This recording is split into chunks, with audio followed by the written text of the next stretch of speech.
Live from the Library started in spring of 2020 when we were all sent home. And the librarians in my district really stepped up in grades 6 through 12 for sure. That's the team I really work most closely with. And we were helping teachers just kind of survive, as many librarians out there would probably identify with.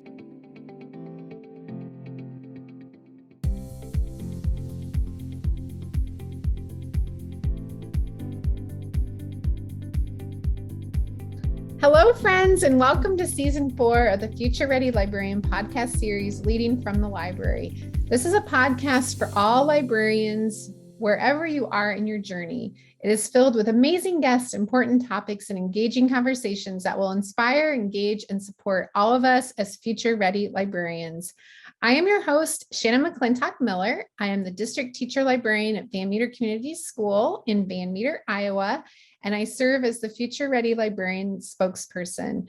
I have the pleasure of working within my library and school community and also with others around the country and world through Future Ready Librarian events, conferences, consulting, writing, and more. I am honored to bring these voices and the work of others to our podcast and to all of you. For Season 4, we've added a few new segments to our podcast, including Future Ready Librarian shoutouts and shares from our listeners. We will be gathering these shoutouts, shares, and questions for each episode, so be on the lookout to chime in and celebrate what you're doing within your library and school too. For our Future Ready Librarian shoutout today, I'm really excited to share something that my friend Lovie Howell, a teacher librarian in Louisiana, shared with me. So Lovie wrote, Louisiana Association of School Librarians Executive Board have been working very hard to connect all school librarians in our state. After meeting with the LDOE and asking for the emails of all 900-ish of our Louisiana school librarians, we realized that the State Department did not have access to that information. Something about librarians being coded as teachers only and not librarians as well. So we began to brainstorm how to connect to all our librarians. This continues to be an uphill climb. Thus far, we have gathered over 300 emails of school librarians in our state through our LASL newsletter, website, Facebook, Twitter, and email. We have connected with state library supervisors and asked them to send an email to all of their librarians with our website and survey information. We asked to be added to the monthly teacher leader newsletter with a librarian section, which I thought was amazing. And that is also put out across the state. We put out 5-minute tips on our social media, along with webinars and information that we believe can unite and help all school librarians.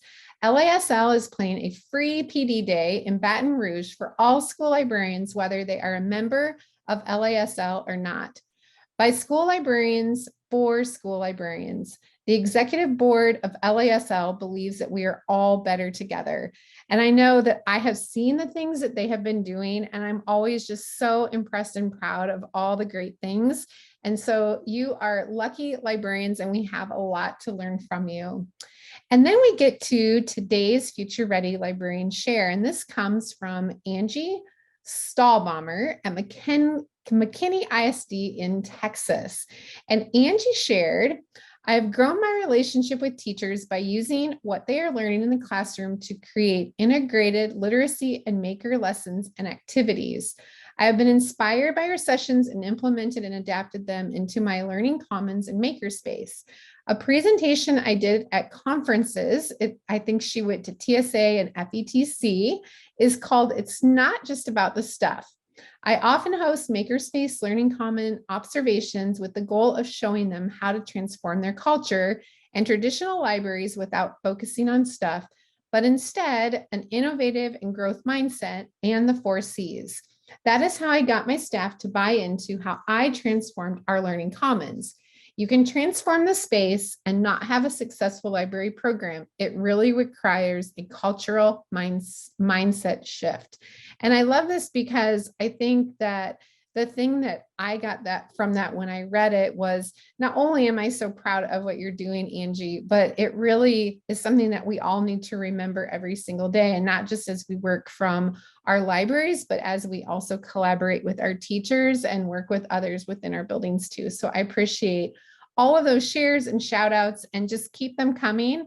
There's a form that we will include in the resources, and you can fill that out. And I would love to highlight that too.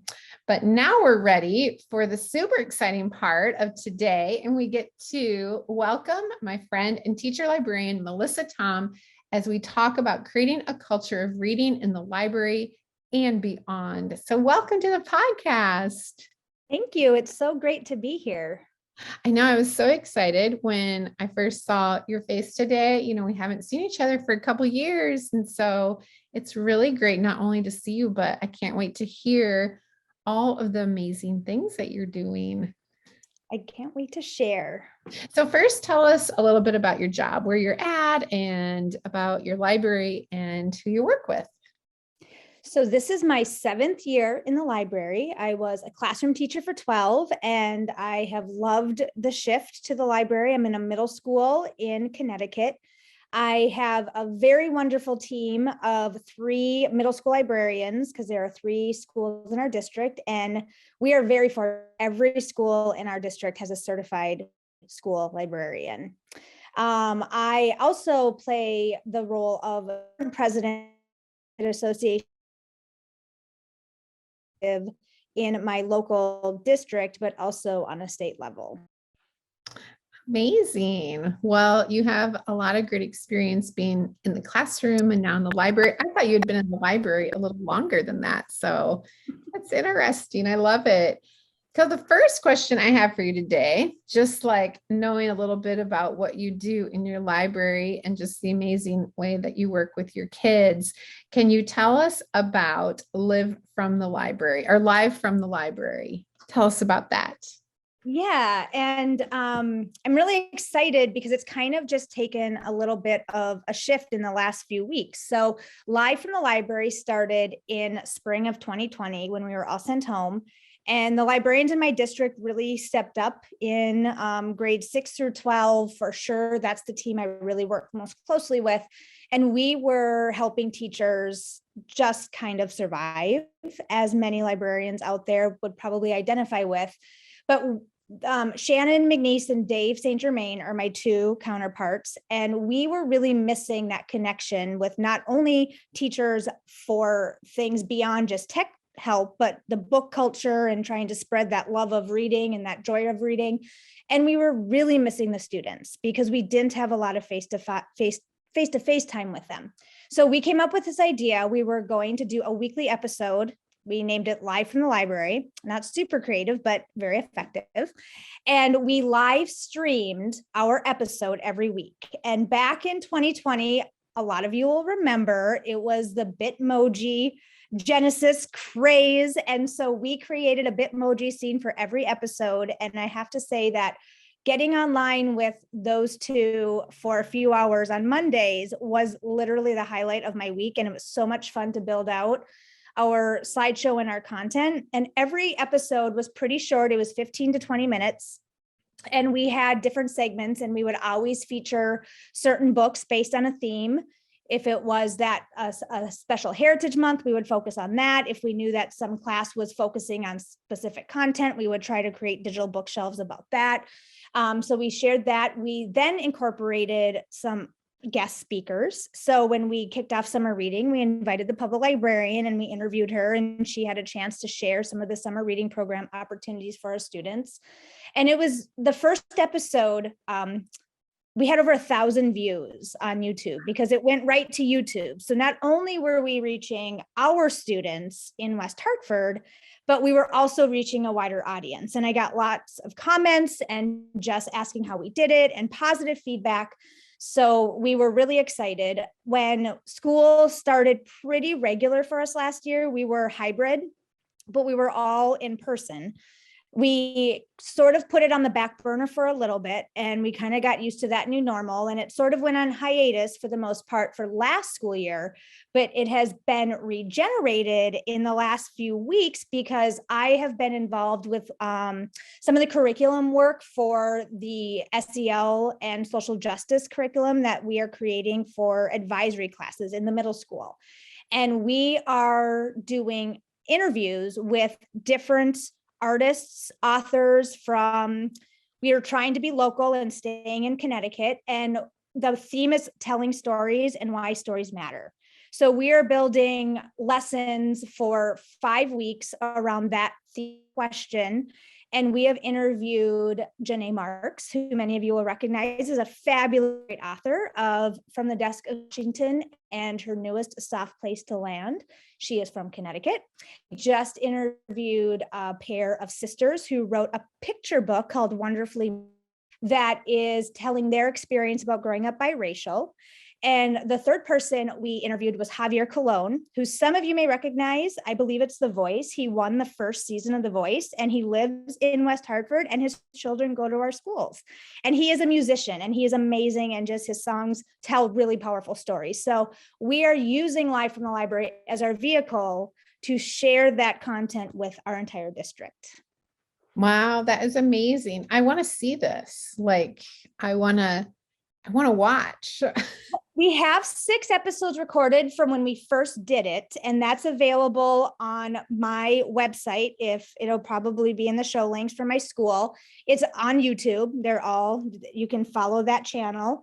The ones that we're doing for our district are a little bit more closed, permission from the people that are viewed, but be on the lookout because we think a very cool format, and we would love any ideas or recommendations for future shows. And we just might kind of on our school in the future because it's just much fun way to connect.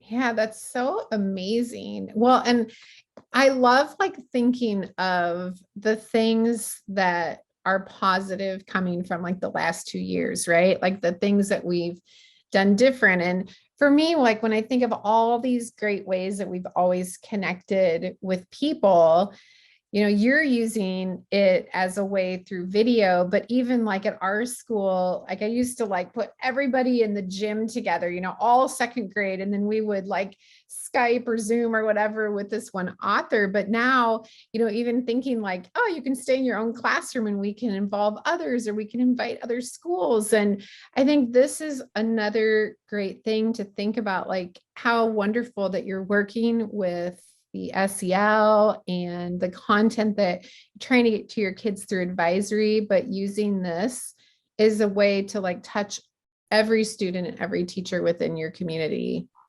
It is. And one aspect that I didn't talk about that really was where part of this idea for me came from is 2 years before COVID even happened, I was really struggling with getting my information out to my school community.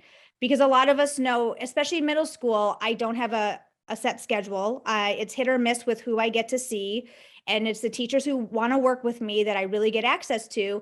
And I was really trying to problem solve, how can I really share new books that are coming? What's new in the maker space? What author visits do we have that I really want people to get excited about? And I just asked my principal, I said, can I have the first Wednesday of every month to have a live stream that they will just watch from their classrooms, because we all didn't fit in the auditorium in my school. It wasn't possible to get all 3 grades at one time. And that was sort of my solution. So my staff had a little experience with that Google Meet aspect before COVID happened. So I look back at that and just think how ironic almost that was, that they were sort of prepping. But it was a really effective way to easily connect, not a lot of logistics, and everybody has access. And if they can't watch it live, guess what? It's recorded and it's always there. And I put it up on my website so that families could see it too. And that's a way to bring in your community to what's going on in your schools. Yeah, I wondered about that. Like one of the things that are always in my mind, and I'm sure that our listeners also think of just how you get people on board. Like, how do you get your school community involved? And so I love that. And they were used to doing that because of the event that you had on Wednesday. So that's great. Yeah.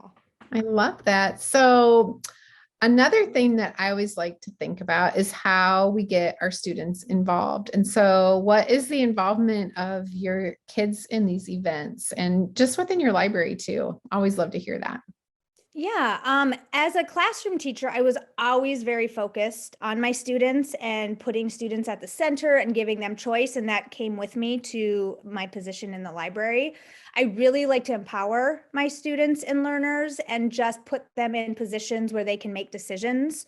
So, a couple of the things that I am probably most proud of is every year I try to set aside a small portion of my budget that students have control over, in the sense of they get to do some curation of books and they get to decide what is purchased. And sometimes it's easier than others, but one of my success stories was last year.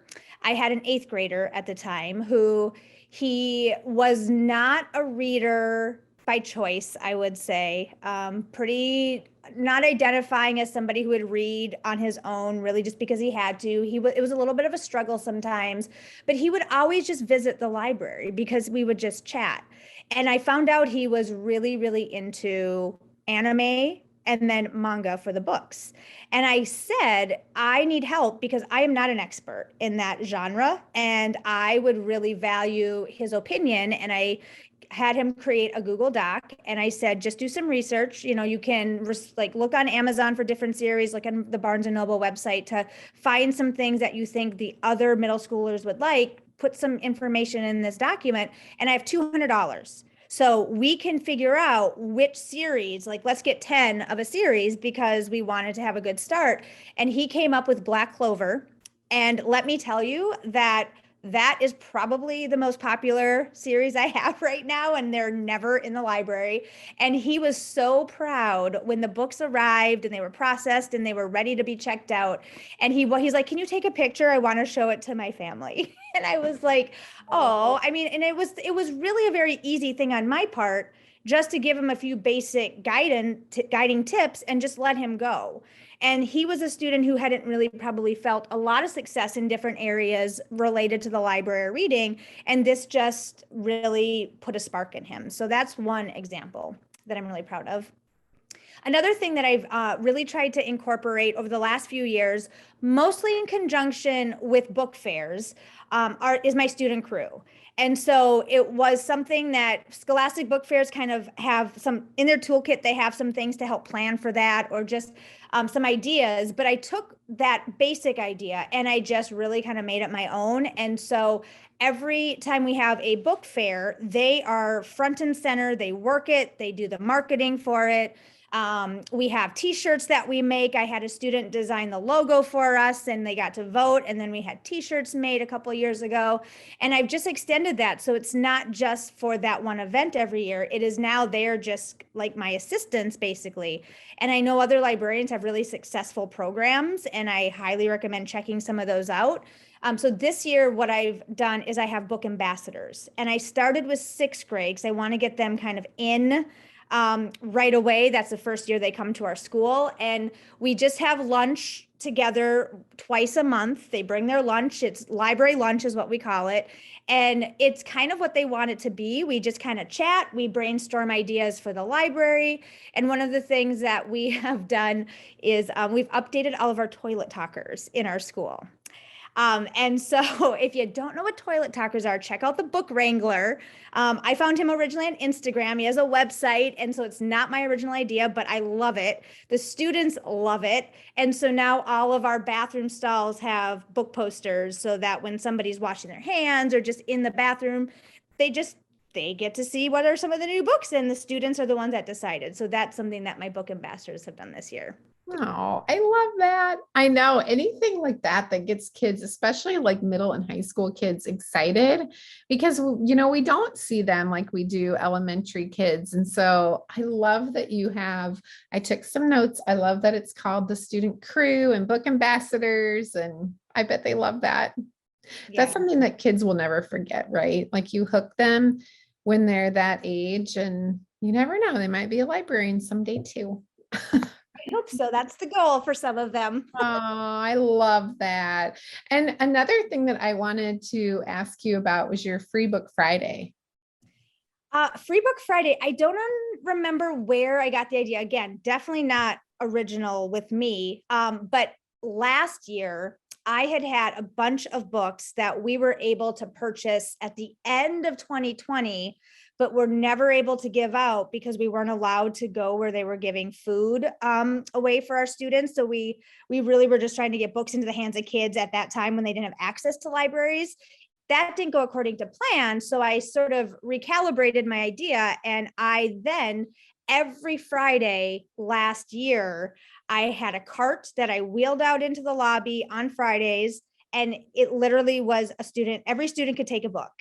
And so I had books from that money that we were given at the end of 2020, but I also, if I am lucky enough to get advanced copies at conferences that we had been going to, I would just put those out for them to get into the hands of students after I purchased them for the library when they were published. I would also use my resources. I'm very frugal, having grown up on a farm in Minnesota. I watch my money both personally and in my library budget very carefully. And so some of my favorite, like I would use Book Outlet because they have overstock and they have really great titles. They just change all the time. But I would get high interest books from Book Outlet, Book Depot. I would always go to Susanna Richards. If you don't know her, she's somebody in Connecticut and she's nationally known. She has a tag sale every year, a book tag sale in the fall and in the spring. And I would just load up there and get a lot of books for not a lot of money. And then last but not least, in Branford, where I live, they have the most epic library book sale every fall. It's their major fundraiser for the library. And it is on the town green and it is literally thousands of books. And so I'm a friend of the library, of course. And so I get to go the first night and I bring my wagon and I just load up on books for that, the next few months. So students love it. They are so excited when they come in and they ask me. This year I do it the first Friday of every month, just because it's hard to keep all of those books ready to go. So a lot, it takes a lot of a quantity to do that. So I've scaled it back a little bit. So we do it the first Friday of every month and they're always excited and they just know to look forward to it. Oh, I love that. That's so cool. I want to come now to Connecticut to sale and come with you. That sounds great. Make it happen. Everybody should make it happen. I always tweet about it and just let me know and I will keep you in the know. And Susanna has a mailing list even, I think, that you can get added to. Oh, wrote her name down. You'll have to send that to me. We'll put it in the resources so everybody can see. I love that. You're doing so many amazing things. Every time I have someone on to talk about reading, my last question I love to always ask is, so what's the hot title? What are the hot titles right now in your library? Oh my gosh. Let's see. Well, still in middle school, the new Diary of a Wimpy Kid has like 15 people waiting. It just got returned again today. So the next lucky reader will get to check it out tomorrow, whoever's on hold. What was the new one? Well, today, they haven't been able to be popular yet because there are so many amazing book birthdays today. Like this is a really huge day in publishing. So a couple of the books that we had an advanced copy of that students were really excited about, Leslie Connor's newest one. And I always get this name wrong and she's going to laugh if she listens to this. Has anyone seen Frenchie? I think is the name. So Leslie Connor is also from Connecticut. She's the author of Mason Buttle and Home for Goddesses and Dogs. Her realistic fiction just so amazing. So that comes out today. Another book that I had some pre-readers read that they were really excited about is Lemon Drop Falls by Heather Clark, which such an amazing story. I can't wait for more readers to get their hands on that one.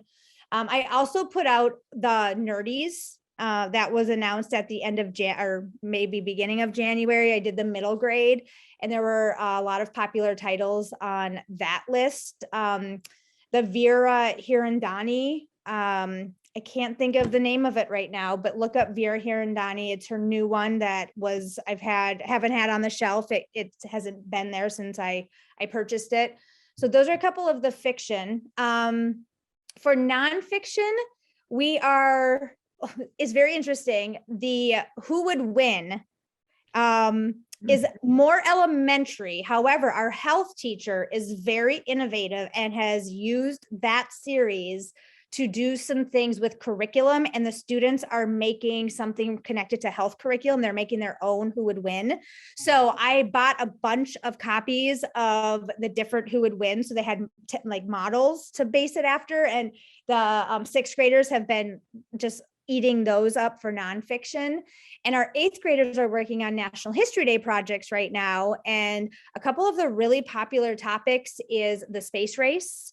And we found some really interesting titles that are maybe a little bit more kind of adult crossovers, the nonfiction, and there's some young reader editions that have been really good. And this isn't with the students yet because we don't have it in our library, but I have to talk because I just finished listening to it on audio today. It is called Bluebird by Sharon Cameron, I believe. I hope that's correct. Historical fiction, World War II.